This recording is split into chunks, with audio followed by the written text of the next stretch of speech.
Peace and Islam, family. I want to go in today on part two of this ignorance is no excuse of the law. And this time, particularly dealing with the Real ID Act, because there are a lot of people that want to mystify it, say this and that, and don't really know the inner workings of what's going on, haven't really looked into the law. And one thing I want to show is that when you do just your basic Google search, you're not going to really find the things that make up the Real ID Act to show what's really going on. And I want to break that down for everybody, because what I want y'all to look for right now is, and you're not going to see it until I bring it up and show it to you, is 6 CFR 37, because that's where it's actually codified. And I'm going to even show you that some of the places you'll find the Real ID Act may be a little bit misleading. And this House Resolution 418, I know what that is going in with the Real ID Act, and that's just the basic outline of it. But it's not going to go into anything that has any real detail. Yeah, and Wikipedia, they have a lot to say, but it's not things that are anything more than just a little bit of conjecture or things that may be misleading. And yeah, I'm gonna show you, for people that want to think they're a little bit more scholarly and go to a Google Scholar search, you're not gonna find codification of this law either, because those are just not the places that you look for this kind of thing. Not as far as a primary reference. And I don't know, maybe someone can go back through these and see that I missed it, but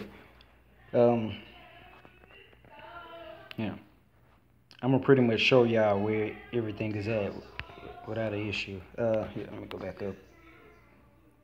Look like I was in this one earlier. This is Wikipedia.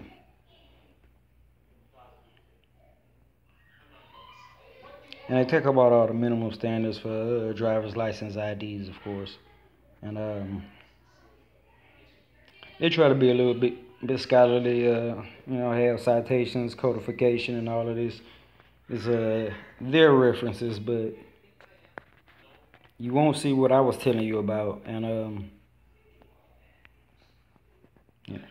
Even if you go into this 8 USC, which is the United States Code, it's going to be dealing more in aliens' nationality, like it says at the top in the title, but you won't find much on the Real ID Act. So bring it out real quick. This here, and this is from Cornell Law School's website, but it's more of a primary reference.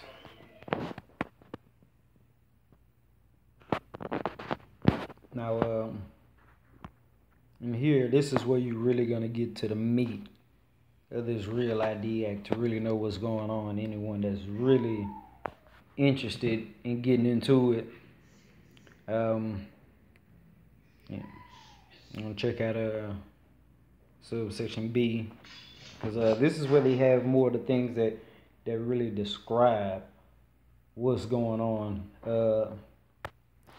Physical security features for a driver's license or identification, requirements for the surface of driver's license or identification, machine readable technology on driver's license or ID, and they actually go in and show in detail, what they're talking about.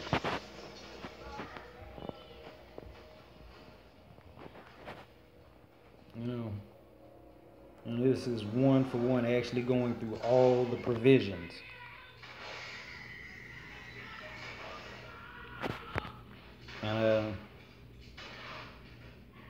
And we've been through these things months ago, nearly 2 years ago, before we even started with our design for making a nationality card, considering these kind of things.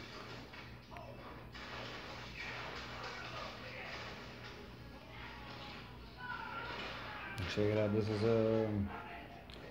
the discussion right now, the machine readable technology, and you can see it includes PDF 417 barcode, um, which is nothing more than just a barcode to include information and gives the general description of what they expect on there.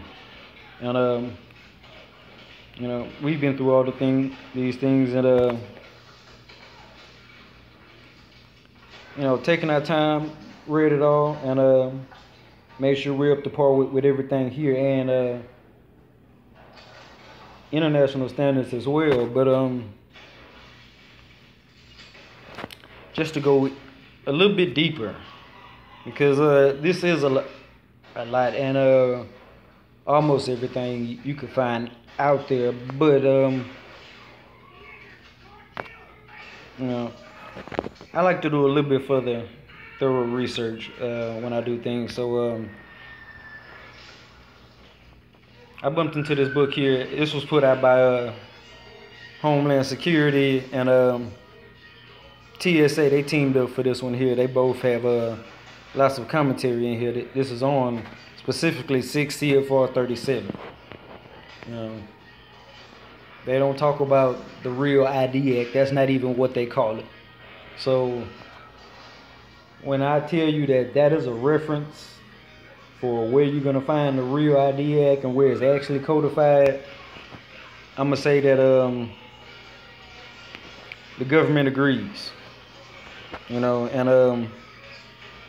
they went in and had discussions with states on various topics, all the things that they like to discuss and try and throw in there to say it is in the Real ID Act. And when you go through this here, you'll find some real interesting things as well. And we've been through all of this here, combed through all 70 pages, and broken down everything. So if you want to say, there's an authority for the Real ID Act, I say check these references here. Check out all these sources.